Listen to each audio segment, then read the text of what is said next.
Bonjour à tous, je suis Jean-Marc de Salas, directeur de la transformation opérationnelle au sein de la Mutuelle Impériale.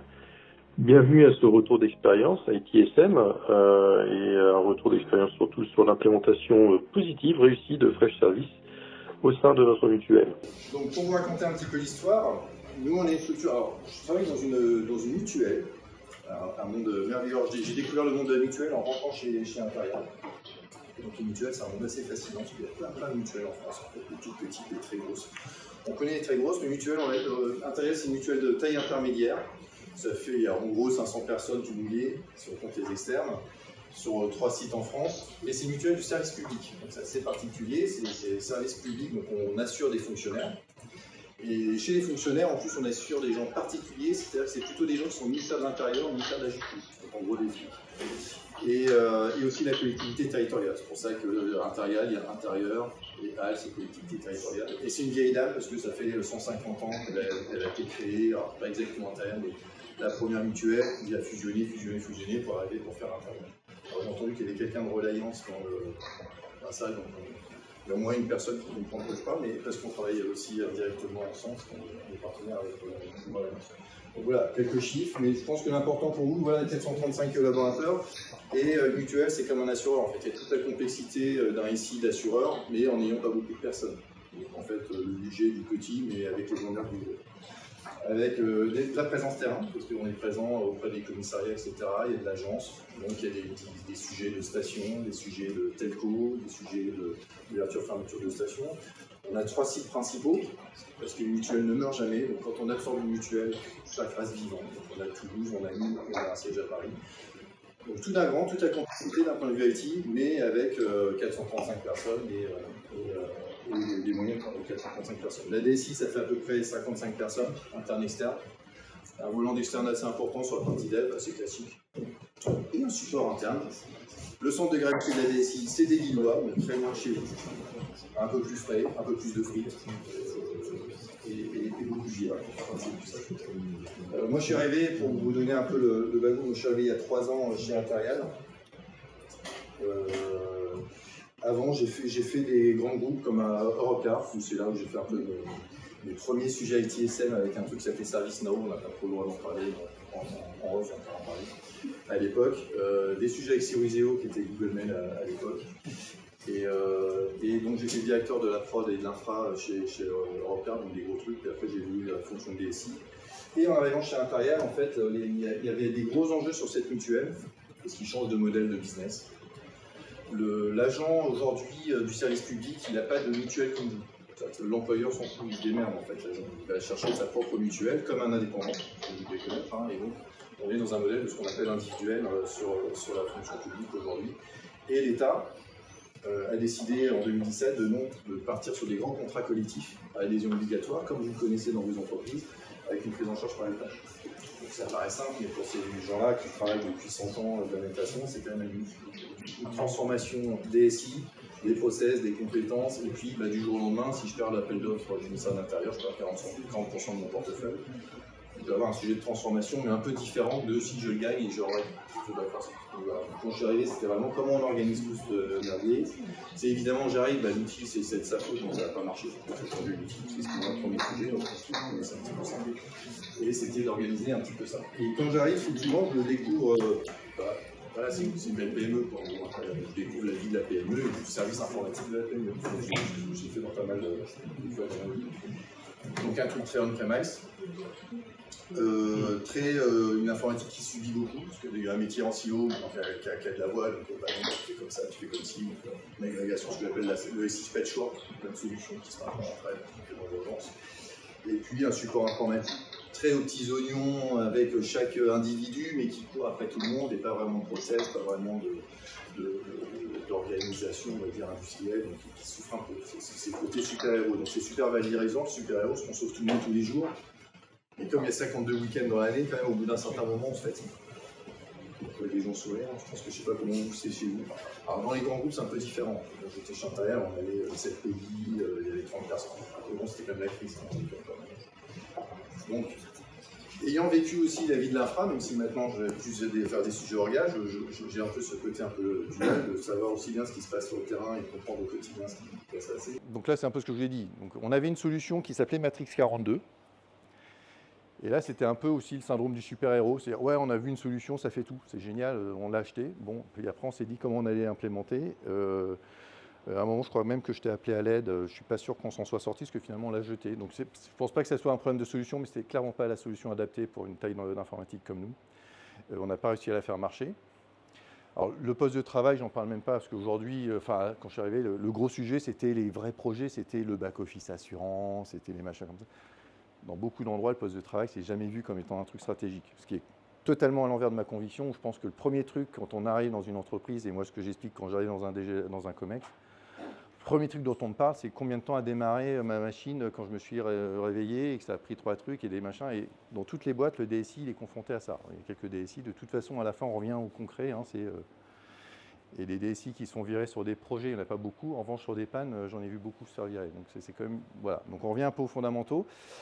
Et ce que je vous dis, il y a besoin de remettre des processus. Alors, l'informaticien, avec des informaticiens dans la salle, utile, on va se le dire quand même, ça emmerde beaucoup de gens, l'informatique. Le technicien, développeur ou le gars de l'infra, quand on le met dans un process, il faut documenter des trucs. Bon, déjà, c'est un gros mot. Il va falloir écrire des machins. Donc, comment j'arrive à rendre ça sexy, à leur expliquer, si on veut le faire adopter, c'est comment j'arrive à expliquer que ça va être utile pour lui. Ce n'est pas juste des emmerdes, mais c'est comme pointer les charges pour aller dans le projet. Donc là, c'était vraiment un des enjeux importants pour moi. Et donc, peu de moyens internes. C'est-à-dire que tout le monde est au four et au moulin. On a une IT qui est un peu bancale. On a déjà une dette technique à résorber qui est importante. En revanche, il faut quand même que ça marche. Donc, l'équation, elle est un peu là. Et l'idée, ça a été de trouver une solution. Alors déjà, trouver une solution SaaS, parce que j'ai une grosse conviction, c'est que aujourd'hui, payer des gens à patcher des serveurs, c'est quand même un peu emmerdant, surtout quand on n'en a pas beaucoup. Donc, c'était vraiment de partir sur une solution SaaS, ce qui était déjà une révolution culturelle. Déjà, je parlais martien. Simple d'utilisation pour les informaticiens et pour les utilisateurs, parce que dans Matrix 42, quand je voulais ouvrir un ticket, bon, je pense que personne n'avait compris, donc tout le monde téléphonait, et puis en plus, ils se connaissent, donc c'était plus simple. Et rapidement opérationnel, parce qu'évidemment, s'il faut qu'on se mette à 3 architectes pour comprendre comment on va mettre l'outil en place, c'était un petit peu compliqué dans notre contexte. Alors moi, j'avais eu déjà une expérience fraîche avant, en fait. J'avais bossé chez un courtier Filiassure où on avait déjà déployé du fresh service. On s'était d'ailleurs un peu cassé les dents.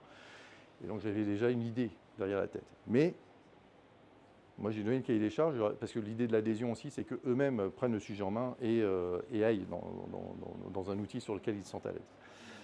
Je ne sais pas si ça parle aux gens, je ne sais pas si c'est des contextes que vous avez rencontrés. Je ne sais pas si vous vivez la même chose. Ouais. Où les utilisateurs sont heureux, ils sont heureux d'ouvrir des tickets, ou ils viennent voir Robert qui est à côté du bureau, puis ils se connaissent. Non, ça, ils font un Teams. Ah bah ça, on va reparler Teams, parce que c'est vraiment important. Donc, comment on a organisé le projet? Alors déjà, premier truc, on a commencé par des basiques. Moi, le premier outil que j'ai déployé, c'est Excel, ce qui marche à peu près bien avec des informaticiens, et c'est dire, il n'y avait pas de cab. Je dis, bon, ok, les mises en prod, les gars, au bout de 3 pannes, je dis, bon, vous êtes gentils, mais là, je vais faire mon chef, tous les vendredis, cam, machin, et on va faire un premier fichier Excel et machin. Et donc, on a commencé à amorcer déjà l'idée de processer des trucs, les gars. Et ça a marché. Alors très vite, ça a marché, et les gens ont commencé à rédiger. Alors, je vous dis, feuille de papier, et déjà de lancer la dynamique. Recruter la bonne personne. Des informaticiens un peu hands-on, parce que comme on est une petite équipe, mais qui sont un peu branchés qualité, il n'y en a pas tant que ça en fait. Et l'idée, ça a été de trouver comme une personne qu'on a mis responsable du support après, parce qu'en plus c'était un jeune qui était plutôt à talent, et donc après récupérer tout le service niveau 1, mais qui avait cette appétence en fait, qui était câblé utile, qui venait de chez Decathlon, où il avait fait déjà aussi, il avait une expérience autour de ça, donc c'était super utile. Donc, bon. Deuxième point, on a trouvé la bonne personne, Tilt. Et après avoir déjà regardé ce qu'on avait d'existant, donc on a quand même poussé le sujet Matrix 42, essayer de comprendre, parce que ça devait faire aussi toute la partie gestion de poste de travail, tout le truc magique. Donc on a été au bout, on a viré, on s'est dit ok, maintenant on sait où on habite, on a commencé à mettre des choses, on voit que ça marche, la dynamique est lancée, qu'est-ce qu'on regarde? Donc là ils ont regardé tout un tas d'outils. Alors je leur ai dit regardez quand même Fresh Service, c'est pas mal, vous allez voir. Mais ils ont regardé tout un tas d'outils en mode POC. C'est-à-dire que le gars, il est arrivé, il a regardé ses outils, il a passé 1 ou 2 jours à chaque fois avec les avant-ventes, il a regardé quelle tête ça avait, est-ce que c'était facile à mettre en œuvre. De toute façon, c'était lui qui allait mettre en œuvre derrière, il savait qu'il n'avait pas beaucoup de temps, donc ses contraintes lui-même, il les connaissait. Et rapidement, en fait, on en a retenu 2. Alors je pense qu'on était de tête, je crois qu'on était sur Microfocus et Fresh Service pour vraiment aller là faire une sorte de bench. Et puis, à un moment, il faut discuter des prix avec ces gens-là, même s'ils sont dans la salle et qu'ils sont fort sympathiques, mais on avait quand même besoin de parler de prix. Et contrats. Parce que je suis assez chiant sur les contrats, même en SaaS, il faut regarder vos contrats. Et il faut regarder avec le service juridique, il faut regarder la réversibilité, il faut regarder tout ça. Donc faites attention à ça, même s'ils sont sympathiques. Et très vite, je pense que ça a pris 3 mois cette phase-là. Alors j'enlève ça, hein. Mais vraiment à partir du moment où on est rentré dans les sujets, on regarde les outils et on regarde ce qu'on va prendre, on a pris à peu près 3 mois entre le run à côté, les urgences, etc. pour rentrer dedans. Et en fait, pendant le POC, ça lui a permis déjà de pré-configurer ce qu'on commence à se projeter sur le modèle de données. Il n'y a que des utilisateurs de Fresh là? Non, vous n'avez pas encore Fresh. Donc comme c'est quelque chose d'assez intégré, alors c'est ce qui fait un peu la force de Fresh, il faut comprendre un petit peu effectivement la logique qu'il y a derrière. Parce que sinon on va perdre du temps au démarrage ou on va essayer de casser des trucs qui sont déjà... Donc ça lui a permis déjà de rentrer dans le sujet, de le prendre en main et finalement de se sentir à l'aise. Et donc une fois qu'on a contractualisé avec Freshworks, et qu'on a lancé le projet, alors je lui ai redemandé avant, parce que c'est pas moi qui ai codé le truc, c'est le truc des DSI, c'est qu'à un moment, on n'enseigne plus que des chèques, en fait, on ne fait plus les projets. Il m'a dit, j'ai mis 5 jours hommes, en fait, pour faire tout ce que tu as vu là. Je lui ai dit, non, je ne vais pas mettre 5 jours hommes, parce que là, déjà, il y a des MI, ils vont me faire la gueule. Et en plus, on a fait que 5 jours hommes. Elle me dit, non, mais depuis le début, si je regarde vraiment, pour paramétrer tout ce que tu regardes là, j'ai mis 5 jours hommes. On va dire 5 jours hommes juste sur le projet, parce que ça fait un peu plus crédible.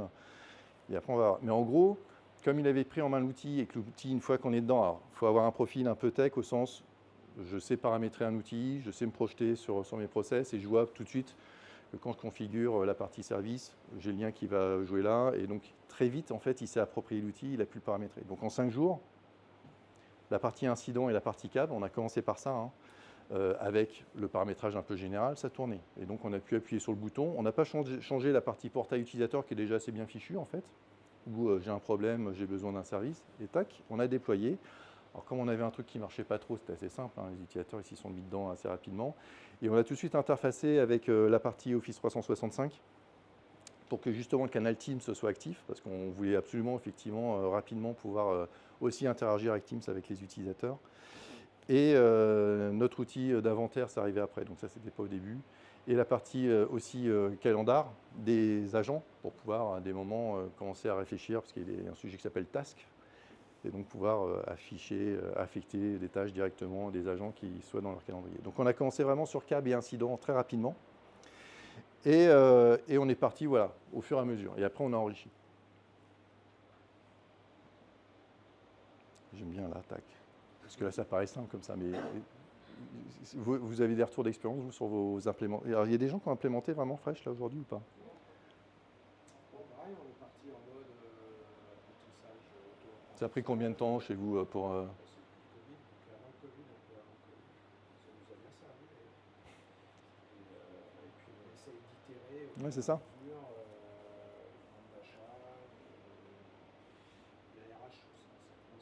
Ah oui, mais là, c'est de l'ambition, là, parce qu'après, les RH, il y a encore une autre population. J'ai été aussi le DRH dans cette boîte-là, mais on en parlera après. Mais en fait, pour des gens qui ne connaissent pas, comme on est sur un modèle très intégré, un modèle de données assez intégré, et quand même proche d'ITSM, qui est une approche très pragmatique IT, en fait, qui est pleine de bon sens, je trouve que très rapidement, en fait, une fois qu'on a compris vraiment ces 3-4 panneaux de paramétrage, ça va vite. Et après, on peut rentrer dans le workflow et après, on peut rajouter de la complexité, rajouter de l'IA, des choses comme ça. Nous, on n'utilise pas l'IA encore aujourd'hui. Alors, comme je suis très bavard, allez-y, hein, posez des questions, sinon on passe à table direct et vous n'aurez rien. Alors, Fresh Service aujourd'hui chez Interial. Alors ça, vous l'avez vu. Hein. Alors ça, c'est bien, c'est que nous, quasiment tous les petits boutons, il y a un truc derrière maintenant. Ça, c'est sympa, ça veut dire qu'on utilise vraiment à peu près tout. Donc, évidemment, gestion d'incidents, premier truc. Hein, et donc les câbles, et en fait on a vraiment des câbles qui marchent avec des demandes, on a le workflow, tout le monde met sa petite fiche, les analyses d'impact, ça c'est top. Je ne pensais pas qu'un jour ça marcherait aussi rapidement. On a branché sur notre outil d'inventaire, donc ça sur la partie poste de travail, on n'est pas allé jusqu'à la partie CMDB complète avec l'infra, c'est toujours un peu plus compliqué Regardez mais au moins tout ce qui est post-utilisateur et consommable pour l'utilisateur est dedans. Donc sur la gestion d'incidents, ça permet quand même d'aller assez vite et ça marche bien. Et on utilise Workspace ONE, donc ça s'est interfacé vraiment simplement en fait. Ça remonte assez rapidement. La knowledge base, qui est tout un sujet à part entière. Alors, on parlait des RH, mais chez les IT, quand même, faire écrire des trucs, c'est quand même compliqué. Hein. Sauf si vous avez des littéraires chez vous. Je ne sais pas si c'est que chez moi. Mais en revanche, là, on a une approche assez pragmatique. C'est que c'est plus des... c'est pas des articles pour les utilisateurs. C'est vraiment orienté process interne à la DSI. Et comme on n'est pas si nombreux que ça, ils se sont quand même vite rendus compte que quand il y avait un emmerde le samedi et que le gars il était en vacances, ça serait pas mal d'avoir une petite procédure. Et c'est comme ça qu'on a amorcé le sujet, en fait. Et donc, c'est des trucs qui sont très bullet point, mais qui permettent de j'ai besoin de redémarrer le service machin, tac, tac, tac, tac, tac, tac. Tu fais pas de littérature, tu mets juste ton truc. Et ça a démarré et c'est pas mal enrichi, en fait. Et donc, dernièrement, on a eu un gros incident, c'était il y a 2 semaines. Un truc bête, un truc de pelleteuse, ça existe encore en 2024, qui arrache une fibre, avec un data center du coup qui bascule. Et ben le gars qui n'était pas là, mine de rien, ça a permis de redémarrer certains services parce qu'on avait quand même les fiches qui étaient dedans. Donc c'est plus une knowledge base vraiment orientée très pragmatique. Enfin moi c'est vraiment mon message, hein. Enfin je pense que c'est pareil pour vous. Et donc c'est en train de s'enrichir et c'est maintenant que les gens sont prêts au jeu. Effectivement, à chaque fois qu'il y a un nouveau truc, à relancer un plan de batch, redémarrer un service, arrêter le service, ils pensent vraiment à le mettre dedans. Workflow, l'interface avec mes 365 et donc la partie task, ouais, ça marche pas mal ça. C'est-à-dire que maintenant, aujourd'hui, quand il y a un incident, plutôt que de se renvoyer l'incident à droite à gauche, ils ont vraiment le réflexe de créer des tâches à partir de l'incident, les affecter à quelqu'un, ça arrive dans le calendrier de quelqu'un ou sur le CAB aussi, quand il y a tout le workflow de mise en prod, et ça permet chacun dans son calendrier de dire ah oui, tu as ça à faire à telle date, à tel moment. Et ça s'est mis en place et maintenant c'est assez naturel sur toute l'équipe infra et dev de travailler comme ça. Donc c'est vraiment un outil qui fédère les deux communautés. Après on agira à côté sur la partie plus dev. Oui. Vous parliez confort, réversibilité au démarrage. Ouais. Pour ce qui est de la base de connaissances, si jamais vous veniez à changer d'outil, vous avez la possibilité d'exporter toute votre base de connaissances? Oh, j'imagine que oui, mais c'est une très bonne question. Je ne leur ai pas reposé la question. Mais c'est un point clé, ouais. Je pense que oui, il faudrait que je vérifie, mais je pense que oui, on me dit oui, mais bon, après c'est l'éditeur, donc on peut le croire. Non, je n'ai pas regardé. Après, c'est toujours délicat, parce qu'effectivement, là, comme c'est lié avec la CMDB et le machin, donc vous allez, je pense, récupérer les fichiers texte ou CSV, puis après, il faut voir ce que vous en faites, mais normalement, oui. Je n'ai pas essayé. Voilà, je peux pas... Ça fonctionne en API, on peut importer, exporter. Après, il faut 3 développeurs pour développer l'API. Mais... Teams, email. Alors, oui, ouverture de tickets via email, ouais. Petite question, pour l'inventaire du poste de travail, vous avez installé l'agent? Non, WSO, on est sur de Workspace ONE. On n'a qu'un seul outil, en fait. L'idée, c'est pas de redéployer 3 outils. C'était aussi un peu le syndrome avant. Sur le poste de travail, je mettais à peu près 2 minutes pour démarrer le matin. Enfin, c'était comme dans les pubs, hein. Enfin, comme dans 2000... Bon, vous n'avez pas l'âge, mais en 90, quoi, le truc... Parce qu'il y avait l'antivirus qui se démarrait, après il y avait l'agent bidule, après il y avait le truc machin. Donc on a aussi une démarche.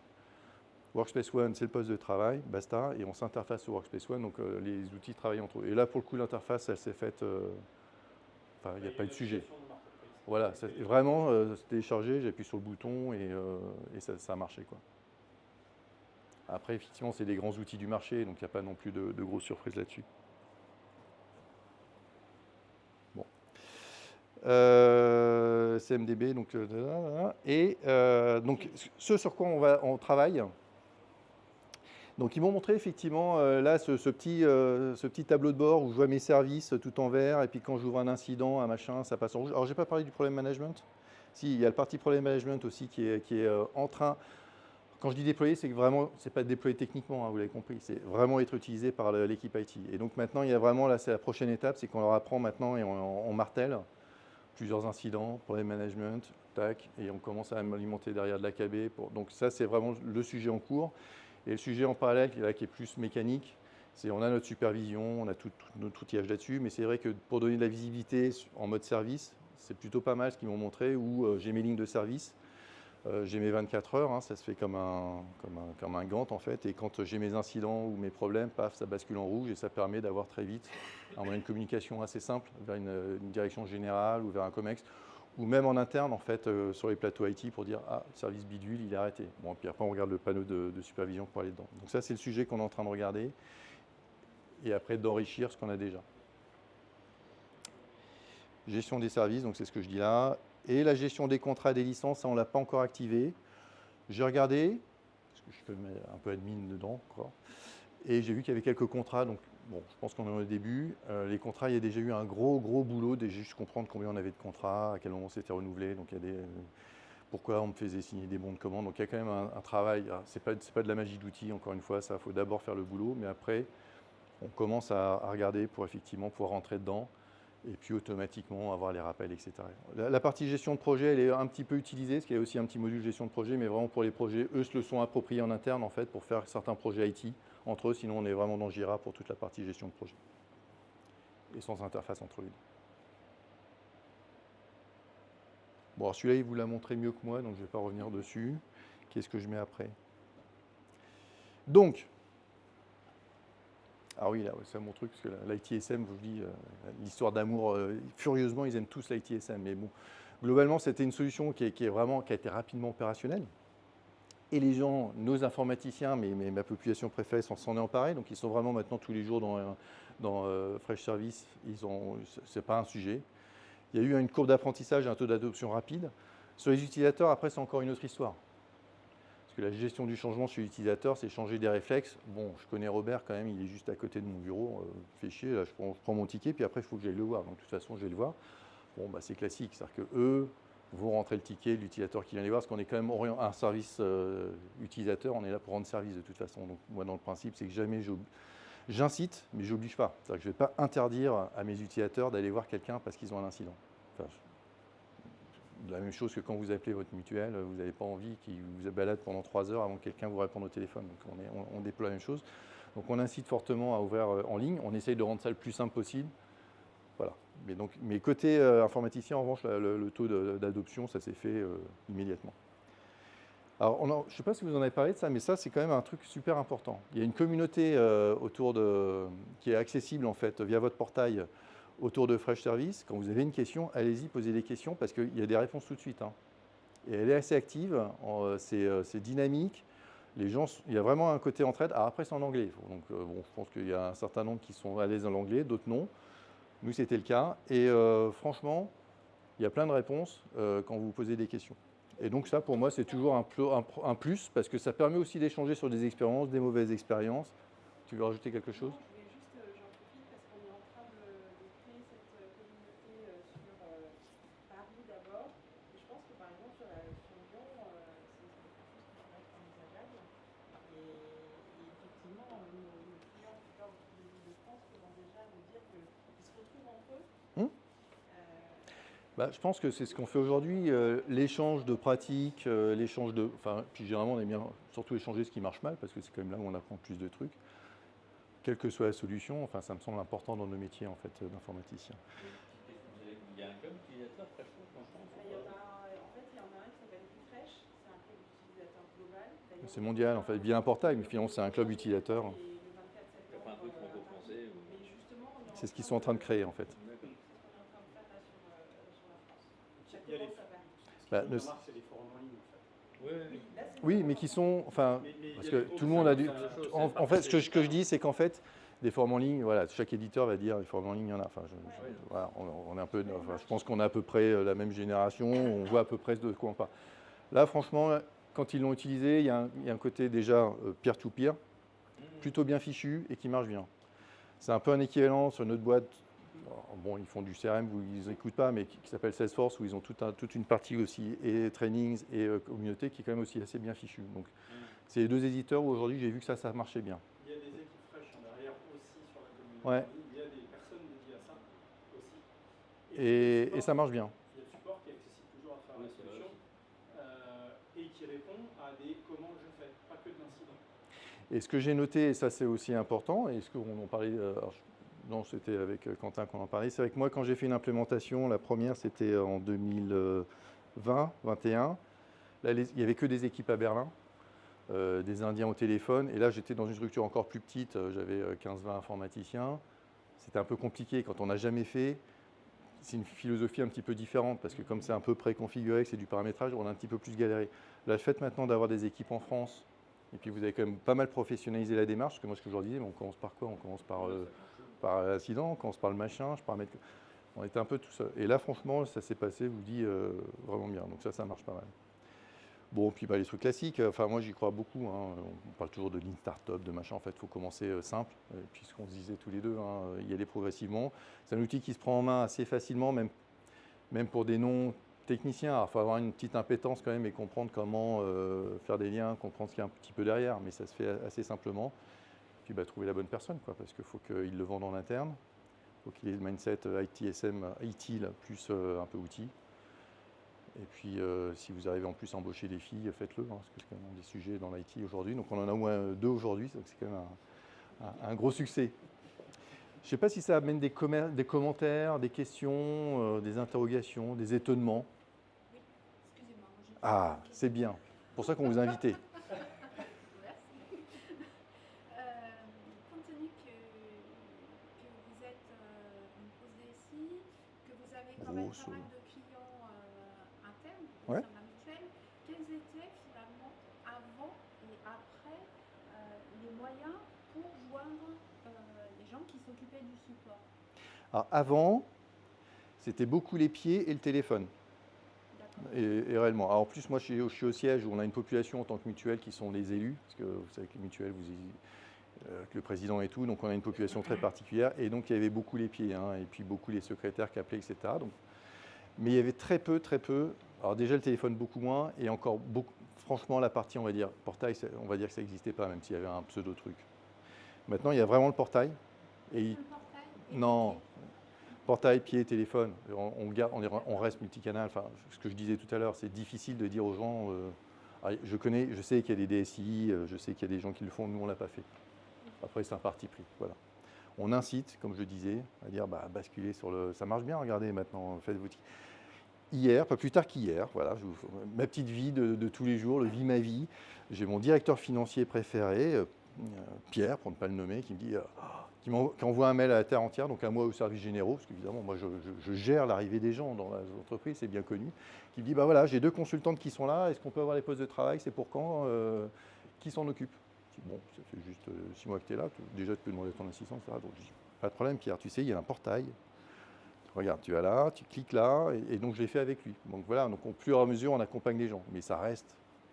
Enfin, vous le vivez au quotidien. Je pense que votre DG, il prend rarement le téléphone quand il a un problème sur son laptop. Il est VIP. Voilà, donc bon. Donc nous, on a beaucoup de VIP. Donc oui, mais le portail en revanche marche bien, franchement. Et il est de plus en plus utilisé. Et la partie Teams aussi, ça marche bien. Parce qu'en fait, c'est devenu vraiment l'outil du quotidien de tout le monde. J'ai envie de dire malheureusement, parce que moi je suis plutôt Google, mais bon, c'est pas grave. Mais Teams, c'est vraiment devenu l'outil de tout le monde. Et il y a beaucoup de demandes d'interaction qui se font par Teams. Et comme c'est interfacé, généralement l'agent, alors c'est plutôt l'agent qui ouvre le ticket, mais il peut l'ouvrir directement depuis son écran Teams. Donc ça permet d'éviter de ressaisir des trucs, etc. Donc ils ont réussi. Ouais. Juste pour les échanges post-création de tickets. Et aussi. Il y a aussi. Le canal, c'est Teams. Hein. Ils ne vont pas se mettre dans le chat du ticket, enfin je ne sais plus comment ça s'appelle votre produit, donc on est vraiment Teams, on garde les outils du quotidien en fait de tout le monde et on veut éviter de multiplier les trucs quoi, parce qu'on a déjà suffisamment quoi, c'est déjà. La pratique, bonne ou mauvaise, de passer par Teams, Ouais. Alors j'ai pas les stats là, je n'ai pas pensé à regarder, je pourrais essayer de regarder là. Je pense que c'est essentiellement Teams et après le portail. Là où avant c'était beaucoup, je te téléphone et je viens de voir.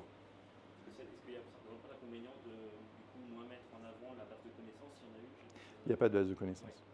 Parce que je pense qu'on mettrait plus de temps à écrire la base de connaissances et je ne sais plus qui disait l'utilisateur. Enfin, même sur Internet, vous là, quand vous allez sur Internet et que vous devez faire un truc à la cave, vous lisez la base de connaissances? Bon, voilà, vous avez la réponse.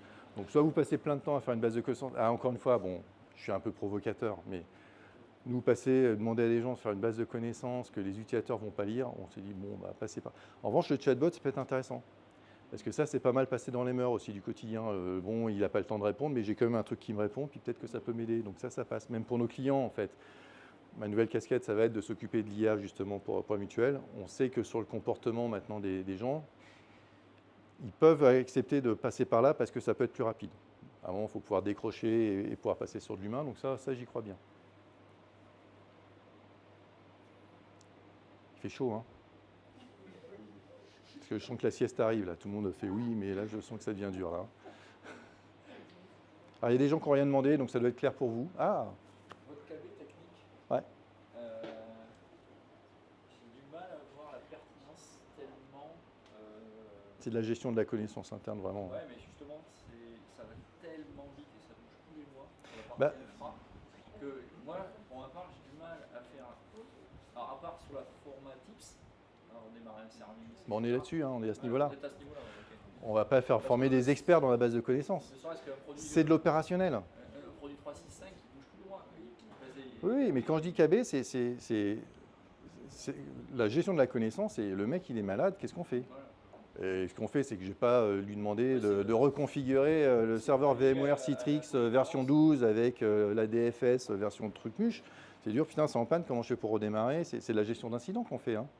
Donc c'est de l'AKB pour faire de la gestion d'incident. Et la gestion d'incident, c'est l'AKB pour donc restaurer le service le plus vite possible parce que et je ne peux pas attendre que tout le monde soit là. Pragmatique, il faut vraiment viser le truc, il ne faut pas aller.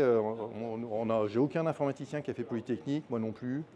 On vient tous du terrain. Et en revanche, et donc quand on le prend dans cet aspect-là, justement, là ils comprennent. Et là, oui, alors, ça n'empêche qu'il faut le mettre à jour, hein. Parce que, bah, tiens, j'ai remis le batch au truc, Opcon, j'ai oublié de le mettre, c'est con, du coup ça redémarre plus. Mais ils ont bien compris, donc, et comme du coup c'est plutôt en mode bullet point, voilà, le gars il sait que tiens, bah, attends, je pense, je remets le bullet point en plus, et puis comme ça, en plus ils se connaissent tous, ils savent qu'ils essayent c'est plutôt pour serrer les coudes. Donc ça marche bien. Alors après, on est au début de l'histoire, on en reparle dans un an, hein, et c'est pas parfait, le but c'est pas d'atteindre la perfection. Mais elle est quand même pas mal remplie, et comme je trouve le sujet, le workflow est plutôt pas mal, parce qu'il y a celles qui sont en révision, celles qui sont publiées, c'est assez intuitif pour tout le monde, donc ils s'y sont mis assez facilement. Après, il faut insister, il faut quand même revenir dessus, et ça c'est le rôle, hein, du manager support. Il arrive à les animer, c'est pour ça que vous ayez quelqu'un aussi pour rendre ça sympa, et puis faire en sorte que quand même ça rentre dans les mœurs. Aujourd'hui, le taux d'usage côté des équipes IT, il est important sur les équipes d'infra niveau 3. Oui, ils sont. C'est toujours. Dev, ils vont y aller. Bah, Dev, c'est eux qui vont gérer la partie bug et mise en prod. Donc oui, si, ils y vont. Parce que Cab, ils n'ont pas le choix de toute façon. Donc, après, oui, c'est vrai que les devs, ils sont plutôt dans Jira, c'est clair, hein. Leur outil du quotidien, c'est Jira. En revanche, les incidents, ils savent que ça arrive là. Et les mises en prod, ça se passe là. Franchement, l'outil, vous l'utilisez. Non. Non, parce que dans Jira, on va voir la partie testing, on a la partie déploiement, on est en train de regarder pour faire du déploiement, commencer à faire nos pipes. Il y a la demande d'utilisateur qui arrive d'évolution qui vient dans Jira. Donc non, pour moi, c'est le mythe de l'outil qui fait tout. Enfin, c'est un peu comme l'ERP à l'époque, le SAP de l'informatique, j'y crois pas trop en fait. Prenons des outils peut-être plus simples, mais vraiment qui sont bons dans leur truc, bien déjà. En plus, c'est leur outil du quotidien, ils ont tous été formés dans Jira. Qu'est-ce qu'on va les emmerder à essayer de rentrer un truc dans Fresh qui n'est pas fait pour, quoi. Donc s'ils ne l'utilisent pas, ça ne sert à rien, on a perdu. Donc non, il y a Jira et ça marche plutôt pas mal, hein. D'ailleurs, il faudrait que je vérifie, je n'ai pas vérifié ça, parce qu'on essayait de regarder justement si on pouvait faire des liens entre Jira et Fresh, justement. Et on n'est peut-être pas allé au bout, ça peut être un sujet qu'on peut regarder, effectivement.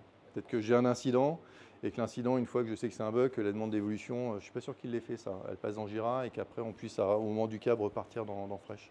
Parce que les connecteurs existent. J'ai un SIEM avec un SOC externalisé, donc on tape deux outils pour un même. Bah oui, non, j'ai entendu ça, mais ça c'est la vraie vie du terrain, ça. Ouais. Si vous avez un outsourceur, si vous avez Europcar, j'avais un gars pour le telco, un gars pour les firewalls, et bon déjà que ça marchait pas, hein, de toute façon mais donc j'avais quand même Unisys sur toute la partie agence. J'avais les telcos, c'était Colt, et j'avais Cap sur la. Bah oui, donc il y avait 3 outils. Et on avait beau avoir mis ServiceNow avec 12 000 connecteurs, il y avait 3 polytechniciens autour. Bon, bah, à la fin, ça devient des sujets compliqués, quoi. Là, il n'y a pas de magie, hein. C'est là où il faut repartir du process. Ouais, il faut repartir sur les process. Il faut essayer de prendre des outils simples, parce que si en plus on rajoute des usines à gaz sur des usines à gaz, par expérience, on finit par des trucs qui sont 2 fois usines à gaz, on est paumé. Et puis il faut peut-être voir, peut-être que c'est iconoclaste, mais il faut réussir à partager les mêmes outils. C'est compliqué dans les contrats, surtout si vous prenez les contrats en cours, quoi. Puis ils vont vous expliquer que si c'est votre outil, ça sera plus cher parce qu'ils lisent ces process, ils sont dans l'outil. Donc oui, je vois bien. Mais normalement, ça s'APIse pas mal, Fresh Service. Mais en face, il faut qu'ils soient d'accord pour ouvrir l'API chez votre outsourceur.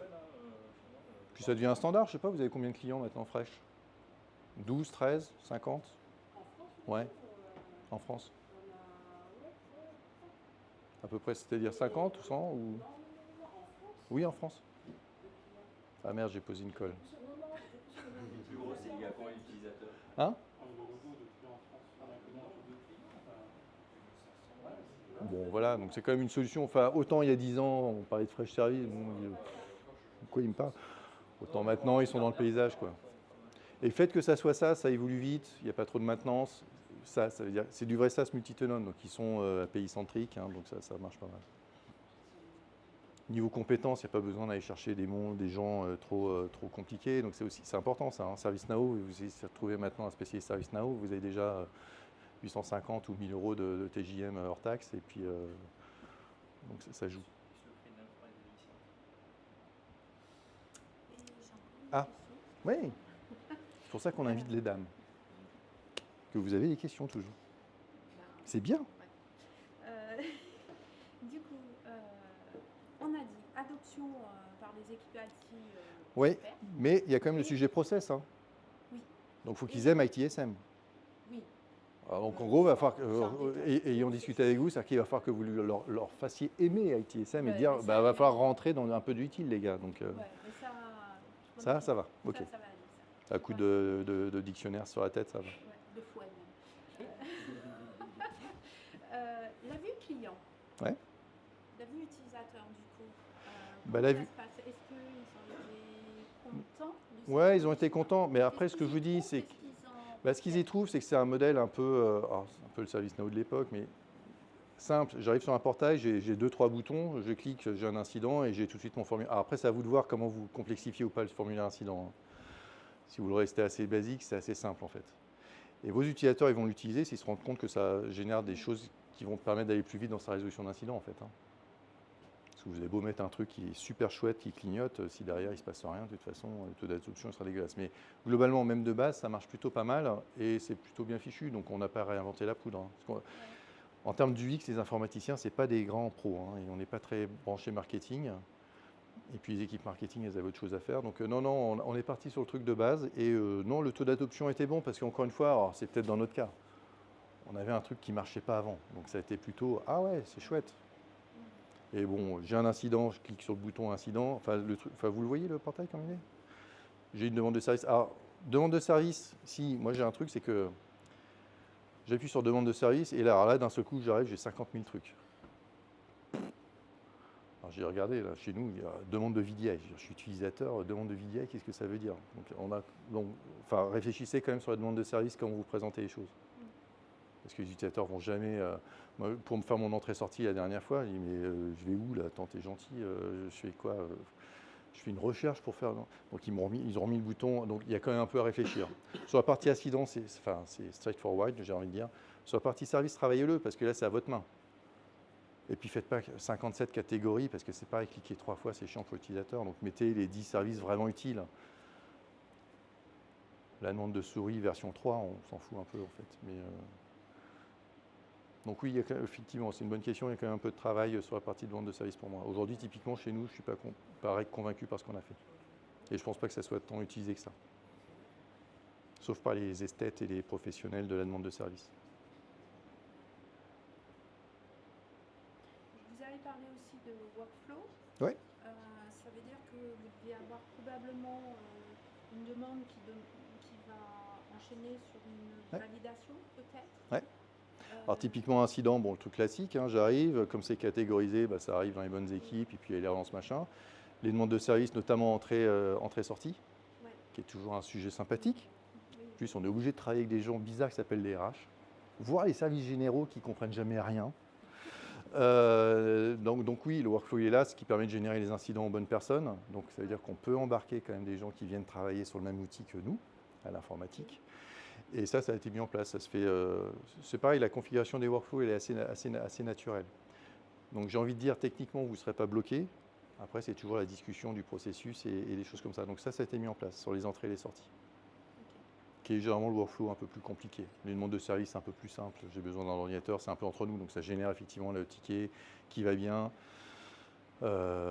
pour provisionner le truc au bon endroit parce que c'est sur le site de bidule. Et en plus, si c'est un provisionnement, je demande aussi le compte, le groupe dans lequel doit se mettre le compte, etc. etc. En revanche, on n'a pas automatisé jusqu'à ça provisionne le compte. Ça, c'est l'étape d'après pour qu'après on puisse activer ça par rapport à l'AD. Donc vous êtes prêts à vendre l'ITSM là, et du Fresh Service? Alors, on n'a pas encore parlé de prix. Alors moi, j'ai pas payé. Moi non plus. Mais c'est pour ça que je suis là, hein, parce que si je viens quand même ici affronter la chaleur et vous, c'est parce qu'ils me font ça gratuitement. Mais non, Alors, le prix, c'est facile, il n'y a pas de secret. Vous allez sur le site. on a toute l'IT, on a une cinquantaine de licences. Ça, c'est le public. Mais c'est le prix que vous allez acheter en fait. Non, sérieusement, c'est modèle SaaS, hein, c'est un abonnement. On parle de quelques dizaines d'euros par mois par Non, utilisateur. bah, c'est facile, l'Enterprise, c'est 105 euros par mois par agent. C'est le bundle le plus gros. Après, on a le Pro qui est à 80. Non, c'est du Pro. C'est 140. Et ça quel que soit le nom d'utilisateur. C'est à l'utilisateur. C'est à l'agent. Il n'y a pas de package. Alors je pense qu'à partir de 1000, ils font 10%, mais je ne suis pas sûr. Le consulting n'est pas basé sur l'utilisateur final. D'accord, ok, oui, c'est les gens du support. Il est basé sur ces gens du support très Oui, oui, oui, exactement. Quand on parle d'utilisateur, c'est que le côté IT en fait. Les approbateurs. Côté utilisateur, c'est on Et s'en fout. après, suivant les add-ons, ça peut dépendre. L'agent d'inventaire pour gérer l'inventaire managé, etc. Il a un coût à la CEP sur le nombre de postes qu'on déploie. Alors j'ai juste essayé un truc, c'est que j'ai essayé de voir si on me suit quand je fais ça. Ah oui, on me suit, d'accord. Donc il n'y a rien de. C'est la force aussi avec Fresh par rapport à d'autres. C'est impressionnant, hein, c'est comme à la télé. C'est que c'est très transparent. Quoi que vous devez le prendre à l'année. Votre abonnement est annuel. Ouais. Oui, enfin comme tous les éditeurs de SaaS maintenant. Il n'y a pas de surprise, c'est classique, il faut qu'ils gagnent leur vie, qu'ils organisent les... Mais globalement, c'est un investissement qui nous a semblé raisonnable, surtout que du coup ça a permis d'arrêter des trucs, des bricoles à droite à gauche, et l'un dans l'autre, on s'y est retrouvé quoi. Bon, je suis plus inquiet sur... Moi, je suis persuadé que ça serait très intéressant. Après, il faut que la DRH elle soit persuadée que c'est très intéressant aussi. Parce qu'il y a un premier sujet, c'est qu'il faut qu'ils se rendent compte qu'eux-mêmes sont un centre de service et que finalement, la gestion de demande, ça pourrait se faire aussi sur des tickets. Parce que normalement, les tickets, c'est réservé aux informaticiens, aux gestionnaires. Nous, on n'est pas tout à fait des gestionnaires, des informaticiens, vous voyez ce que je veux dire. Et après, oui, pour moi, c'est un outil. Et ce que je disais, on en parlait tout à l'heure, il y a aussi la partie, moi, plutôt CRM qui va m'intéresser. Parce que je suis un peu dans ces sujets-là en ce moment, donc c'est des choses que je vais regarder. Mais un centre de service, ça reste un centre de service. Et puis, j'ai envie de dire, ServiceNow, quand on l'avait utilisé à l'époque, on avait regardé justement aussi de mettre la partie et gestion de projet et RH. Notamment, en plus, on construisait, je me souviens à l'époque, un centre de service finance au Portugal à l'époque. On avait aussi dit, pour les demandes, on va passer pour ServiceNow, etc. Donc c'est possible, mais là, c'est pas tant l'outil qui est bloquant, c'est plus vos processus en interne et comment vous allez le faire. Les RH, je les ai rarement vus travailler au ticket, enfin peut-être dans les grosses structures, mais dans les structures un peu moyennes. Alors on peut refaire une autre session sur le SIRH si vous voulez. Et là j'ai plein de trucs à raconter. On invite CGDIM, parce que là je vais leur faire une pub d'enfer. Ouais. On a, alors quand je suis arrivé pour la petite histoire, quand je suis arrivé chez Interia, c'était le bordel, etc. Donc j'ai commencé par la DSI, très rapidement, la DG m'a dit, écoute, je pense que tu as un RH qui s'ignore. J'avais pas vu le piège arriver. C'est comme qui parle anglais, tu fais de la guitare et à l'armée à l'époque. Et donc j'ai géré les équipes RH aussi, parce que en fait je suis directeur de la transformation opérationnelle, il y avait des enjeux de process, de SI et de projet. C'est pour ça que j'avais cumulé les trois. Et donc j'ai eu la joie de faire un projet SIRH qui était déjà lancé, où il n'y avait plus qu'à signer, t'inquiète pas, ferme les yeux. Et ça a été la cata, parce qu'on avait fait tout ce qu'il ne fallait pas faire. Une seule solution, parce que c'est génial, il va tout faire. Donc le mythe de l'ERP qui fait tout. On n'en parle surtout pas aux utilisateurs, parce qu'ils ne sont pas concernés. Bon, c'est juste que c'est là où ils vont mettre les congés, machin, tous les jours. Et puis c'est du BPO, mais bon, on ne va pas regarder le contrat, quoi. Puis tu es informaticien, tu n'y comprends rien. Parce que c'est vrai qu'on ne fait pas d'outsourcing en informatique, donc ça ne marche pas bien. Donc oui, mais en revanche, il n'y a pas de gestion. Enfin, c'est pas. Le SIRH, alors c'est vrai que des fois, il y a peut-être des modules là-dessus, mais le SIRH et les RH, quand ils font du SIRH, ils sont câblés paye, GTA, donc gestion du temps, c'est vraiment leur sujet, et toute la partie, on va dire, onboarding. Donc j'ai besoin d'avoir le pédigré du gars, sa carte d'identité, son diplôme, son machin. Ils ne réfléchissent pas service, ils ne sont pas câblés service dans les RH. C'est juste la gestion, c'est la pierre angulaire de la gestion des identités, des accès, des ASI. Alors après, oui, c'est là où je les ai fait chier. Ils ont du mal à le comprendre, je suis d'accord. Et donc là, typiquement, chez nous, ça n'a pas bien marché. J'ai fait un autre projet SIRH avec Talonsoft qui s'est très bien passé, pas loin d'ici, à Jean Massé chez HomeServe, où j'étais DSI et projet, où dès le départ, on avait posé le truc. Et donc quand ils ont déployé, on dit le référentiel il est chez vous. Donc dès le projet, vous prévoyez le module qui va bien, le machin, on le finance au niveau DSI, on s'en fout. Et effectivement, là, c'est-à-dire que quand le gars arrive dans le SIRH, ça va provisionner directement dans l'AD, le compte et le groupe. Encore une fois, ce n'est pas technique. J'espère que mon partage d'expérience vous a plu et que j'ai répondu à vos questions. N'hésitez pas à contacter les experts ITSM de chez DMI, qui pourront aussi vous apporter des réponses beaucoup plus pointues et techniques à toutes vos questions sur Fresh Service et Freshworks. Il me reste à vous souhaiter une bonne journée à tous.